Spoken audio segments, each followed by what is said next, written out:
Bien-aimés dans les Seigneurs, shalom, shalom, je vous salue au nom de notre Seigneur Jésus-Christ. J'ose croire que vous allez bien, vous vous portez bien. En tout cas, bonjour ou bonsoir, cela dépend de l'heure à laquelle vous allez pouvoir suivre l'émission Parole divine qui vous parle de notre Seigneur Jésus-Christ. En tout cas, je vous aime beaucoup, je vous salue au nom de notre Seigneur Jésus-Christ. Nous avons toujours regardé le thème de la fois passée, donc nous avons parlé de la simplicité dans l'évangile du Christ. En tout cas, je vais essayer de récapituler un tout petit peu par rapport à ce qu'on avait vu la fois passée. Je vous ai dit que la simplicité, c'est une chose qui est vraiment simple. Comme le thème nous l'indique, la simplicité, c'est ce qui est, on dirait que c'est ce qui est facile à palper, c'est ce qui est simple, donc ce qui n'est pas difficile, voilà. Si je peux définir de cette façon, c'est ce qui est clair, c'est ce qui est potable, donc la simplicité. En tout cas, comme je vous l'avais dit la fois passée, ne cherchons pas à mystifier la parole de Dieu, parce que le Seigneur Jésus-Christ lui-même qui a prêché la parole, il nous a prêché sur la repentance, il nous a prêché sur comment marcher avec lui, comment marcher avec les seigneurs, comment suivre les préceptes de notre Seigneur Jésus-Christ. En tout cas, il a été clair et simple avec ses paroles. Tout ce qu'il disait, c'était vraiment simple. Mais aujourd'hui, je ne sais pas pourquoi nous, les serviteurs de Dieu, nous, les servantes de Dieu, nous cherchons à mystifier la parole de Dieu. Or, cela n'était pas dans la vision de notre Seigneur Jésus-Christ, parce que quand il dit aux gens, venez à moi, vous tous qui êtes chargés et fatigués, moi je vous déchargerai. C'est simple. Prêche l'évangile à quelqu'un, prêche l'évangile à une personne et lui demander seulement d'abandonner les péchés et de suivre Jésus-Christ qui est notre Seigneur et Sauveur. Ne va pas lui demander de vous donner peut-être de l'argent comme nous voyons aujourd'hui. Si vous voulez peut-être faire peut-être de prières, de guérisons pour une personne, vous lui demandez encore de l'argent, mes frères et sœurs. Si nous essayons un peu de parcourir la Bible, je ne vois pas là où les apôtres ont demandé des offrandes à quelqu'un pour qu'il soit guéri. Je ne vois pas là où le Seigneur Jésus-Christ a demandé des dons et des dons pour qu'une personne soit délivrée. Non. La fois passée, nous avons lu avec vous le verset là où Jésus-Christ a guéri le fou des Gadara.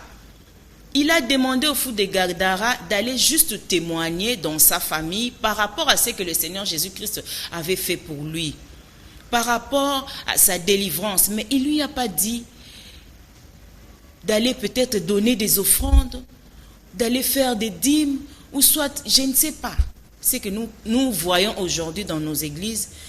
Vous et moi, nous connaissons ce que nous voyons aujourd'hui dans nos églises. Si le Seigneur veut que nous puissions parler de ce thème de la simplicité dans l'évangile du Christ, parce que ce que nous voyons aujourd'hui, c'en est trop, mes frères et sœurs. Je n'en disconviens pas. Notre maître m'a monté aussi sur la montagne pour prier. Mais que cela soit une recommandation de la part du Seigneur. Si Dieu vous demande de monter sur la montagne, c'est là où que vous allez trouver votre guérison. Je n'en disconviens pas. Mais néanmoins, moi je sais que Matthieu 6,6 nous dit, même quand vous restez chez soi, dans votre maison là, vous criez à l'Éternel, Dieu va vous écouter. Même si vous êtes malade et que vous mettez votre foi par rapport à la prière que vous êtes en train de faire, le Seigneur Jésus-Christ va vous guérir. Mes frères et sœurs, ce que je vous dis, moi-même, je suis passé par là. J'ai un témoignage par rapport à ça. Jésus-Christ m'a guéri, j'étais vraiment malade.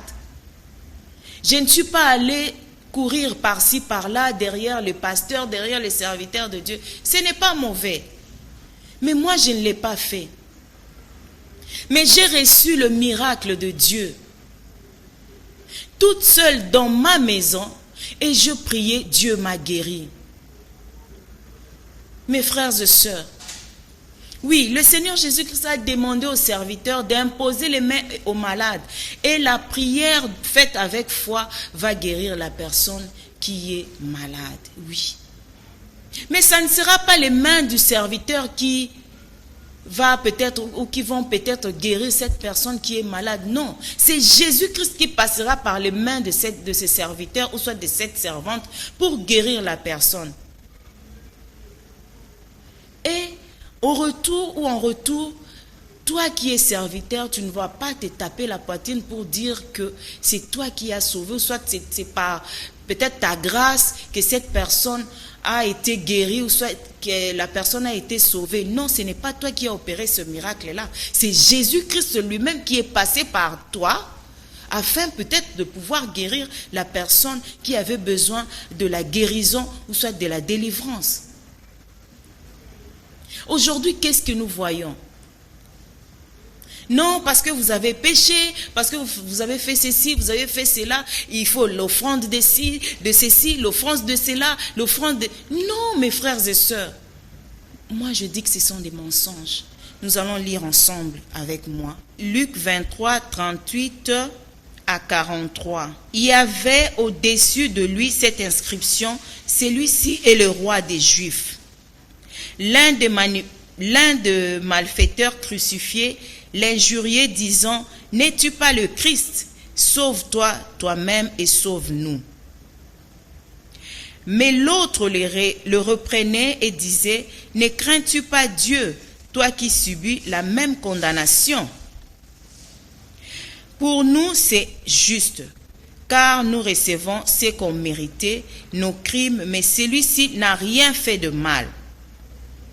42. Et il dit à Jésus, souviens-toi de moi quand tu viendras dans ton règne. Jésus lui répondit, je te l'ai dit, en vérité, aujourd'hui tu seras avec moi dans le paradis. Mes frères et sœurs, nous tous nous connaissons ce verset. Lorsque Jésus-Christ était crucifié sur la croix, à gauche il y avait un brigand, à droite il y avait aussi un autre brigand, un voleur. Et Jésus était au milieu de ces deux brigands-là. L'autre a commencé à lui dire peut-être des imprécations, à lui lancer des imprécations, si je peux parler ainsi. Et celui qui était à gauche ou à droite a répondu à son ami, non, tu ne peux pas lui parler ainsi parce que lui, il est saint. Il n'a rien fait de mal. Et au même moment, après avoir réprimandé son ami, l'autre brigand, il a trouvé grâce aux yeux du Seigneur. Qu'est-ce qu'il lui dit? Ne m'oublie pas lorsque tu seras au paradis. Et c'était déjà une façon pour lui de se repentir. Et qu'est-ce que Jésus-Christ lui a dit? Jésus lui répondit, je te le dis en vérité, aujourd'hui tu seras avec moi dans le paradis. Mes frères et sœurs, est-ce que Jésus a demandé à ces brigands-là de pouvoir faire un jeûne de 40 jours ou de 60 jours pour qu'ils soient pardonnés? Ou soit de faire une longue prière de repentance. Non. C'est par rapport à ces paroles. Et Jésus a compris que cette personne-là, ce brigand-là, a reconnu ses péchés. Et au même moment, le Seigneur Jésus-Christ l'a pardonné. Et il lui a dit que tu seras avec moi au paradis. Mais aujourd'hui, qu'est-ce que nous voyons dans nos églises, mes frères et sœurs? Si quelqu'un a péché, il vient peut-être en parler à son pasteur ou soit à une personne, soit élevée ou soit dans son église. Ça devient un sujet de moquerie. On va lui soumettre à des pratiques, des pratiques dont nous ignorons peut-être l'origine. Non, mes frères et sœurs, ne soyons pas dupes. Nous devons lire la parole de Dieu. Tout se trouve dans les Écritures saintes. À qui est-ce que ces brigands-là a remis son offrande pour qu'il soit pardonné? Ou soit est-ce qu'il avait multiplié des prières et des paroles? Non. C'était automatique. Par rapport à ce qu'il avait dit, c'était une forme de prière pour lui. Et Jésus l'a pardonné. Il lui a même réservé une place au paradis. C'était automatique, mes frères et sœurs. La Bible est claire là-dessus. Dieu ne ment pas. Ces Écritures sont inspirées de Dieu. Ne cherchons pas à mystifier la parole de Dieu, mes frères et sœurs. Les surnaturels existent. Mais si c'est une recommandation du Seigneur, fais-le. Mais si Dieu n'a rien dit de tel, est-ce qu'il faut aller boire ceci? Il faut aller manger ceci pour que tu sois pardonné? Il faut faire des kilomètres de marche pour que tu sois pardonné? Ou soit pour que tu sois sauvé, pour que tu sois béni? Non. Dieu bénit tout le monde. Le soleil brille pour les méchants et pour les bons. Lui-même l'a même dit, il a dit dans sa parole, laissez l'ivraie et les blés croître ensemble. Ce n'est qu'à la récolte qu'on saura que Oeza ivraie et l'autre c'est les blés. Et dans tout ça, il nous demande seulement de marcher dans la sanctification, mes frères et sœurs. Quand on marche dans la sanctification, on verra la main de Dieu. Quand on marche, on respecte les préceptes du Seigneur Jésus, on verra la main de Dieu dans nos vies. Si tu demandes une chose et que tu ne l'as pas encore reçue, mets dans ta tête que le moment n'est pas encore arrivé. Le moment favorable du Seigneur n'a ne comité. Lorsque ce moment-là viendra, toutes les promesses, Onzamba Salakinayo, tu verras que ça s'accomplira certainement. Sans effort, sans difficulté. Mais Jésus nous demande tout simplement de suivre sa parole et de faire sa volonté, mes frères et sœurs. Nous allons encore lire dans Jean 5. Jean 5, 1 à 9.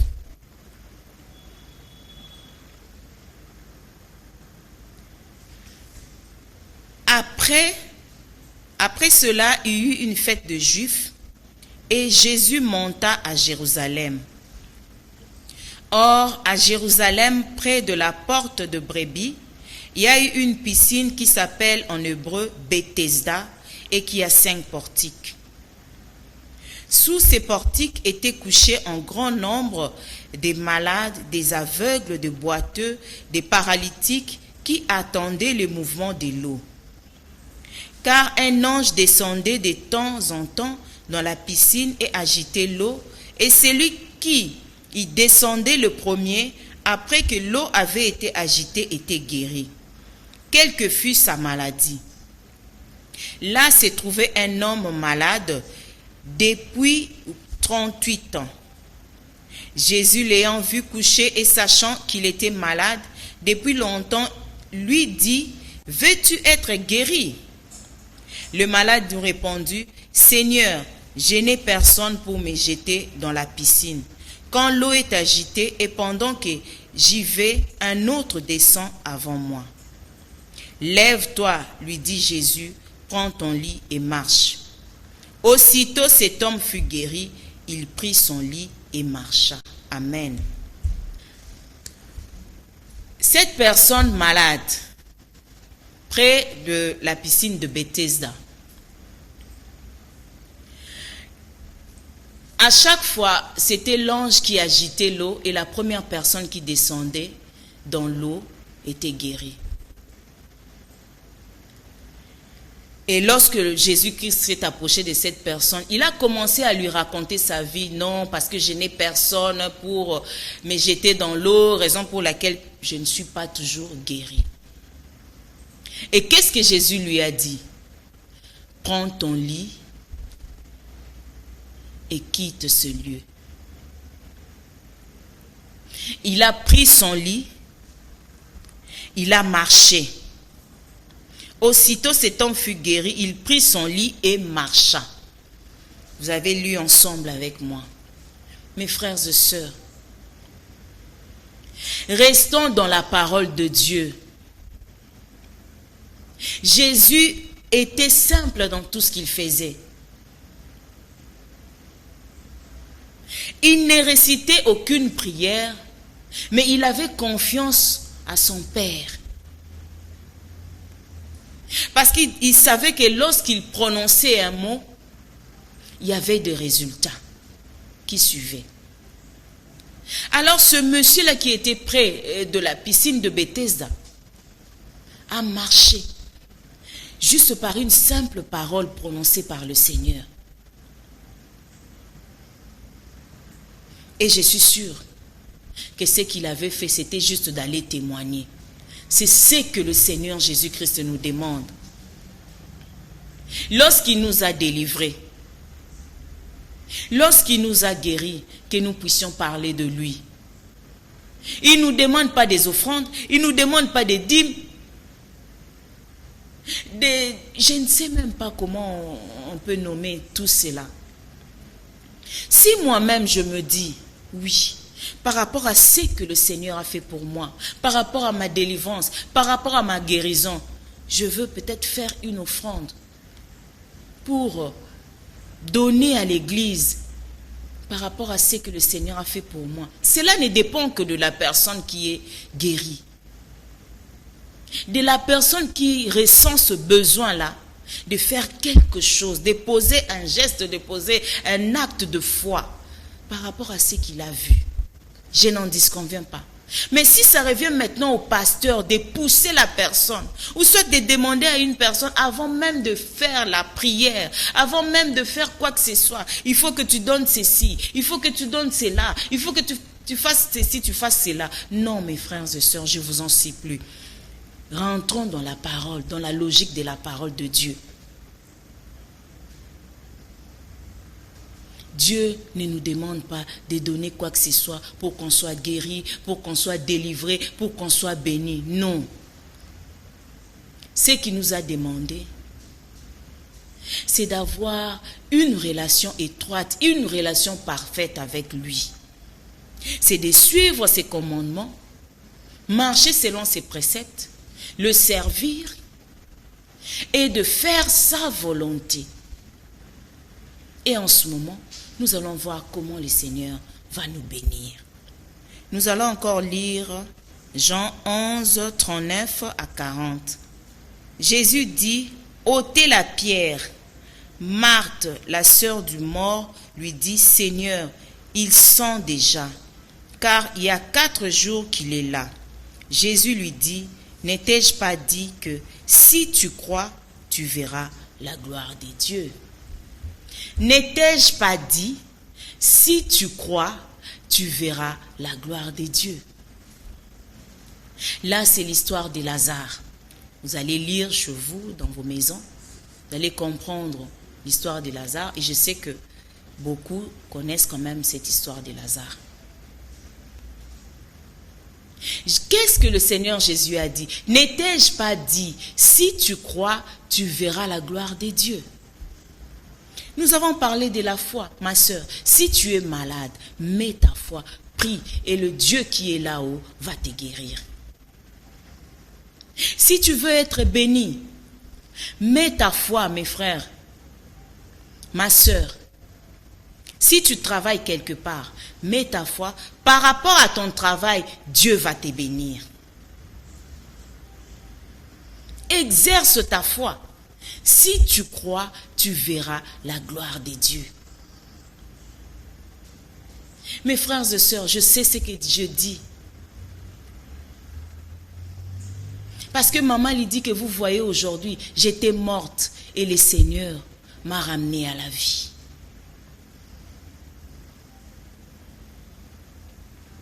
Ce que je vous dis,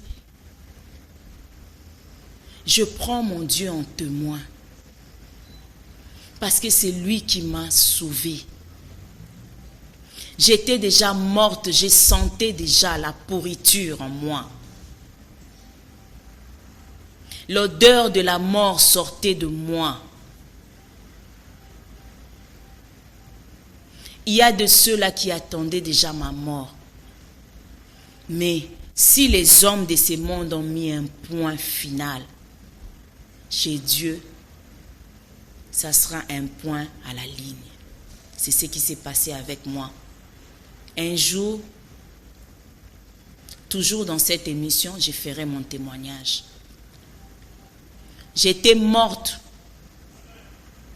et le Seigneur m'a encore donné une seconde vie. N'est-ce pas que si tu crois, tu verras la gloire de Dieu? Lazare était ressuscité parce que Jésus a prononcé juste une parole et Lazare est sorti du tombeau. L'évangile du Christ est simple. C'est seulement nous les hommes, nous cherchons à le rendre difficile. Parce que nous aimons rester dans le noir. Or, Jésus est la lumière. Partout là où il y a la lumière, il y a de l'éclairage. Tout est à nu. Mais là où il y a le noir, là où il y a le ténèbre, les gens se cachent toujours et puis on ne voit pas clair. En tout cas, mes frères et sœurs, je l'ai bien dit. Si c'est une recommandation venant de la part du Seigneur, pour que tu puisses faire peut-être des offrandes, pour que tu puisses faire, je ne sais même pas comment on donne des titres, des noms, tout ça. Si cela vient de Dieu, fais-le. Mais si cela ne vient pas de Dieu, mets ta foi, tu seras sauvé. Mets ta foi, tu seras guéri. Mets ta foi, tu seras béni. Mais dans le principe de la parole de Dieu.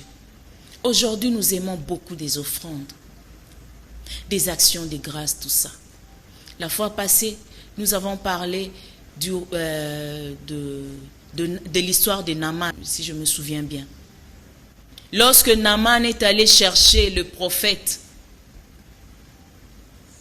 pour que le prophète Samuel puisse prier pour lui. Mais qu'est-ce qui s'est passé? Il n'a même pas vu l'homme de Dieu. L'homme de Dieu a prononcé seulement une parole. Il lui a dit, comme c'était une recommandation venant de la part du Seigneur, mais prononcée par l'homme de Dieu, il lui a juste dit, va te jeter 7 fois dans l'eau et tu seras guéri, tu seras pur. Avant, ce n'était pas facile, Naaman a hésité un tout petit peu. Mais lorsqu'il a suivi la parole de l'homme de Dieu, il s'est jeté 7 fois dans l'eau. Naaman était purifié de sa lèpre.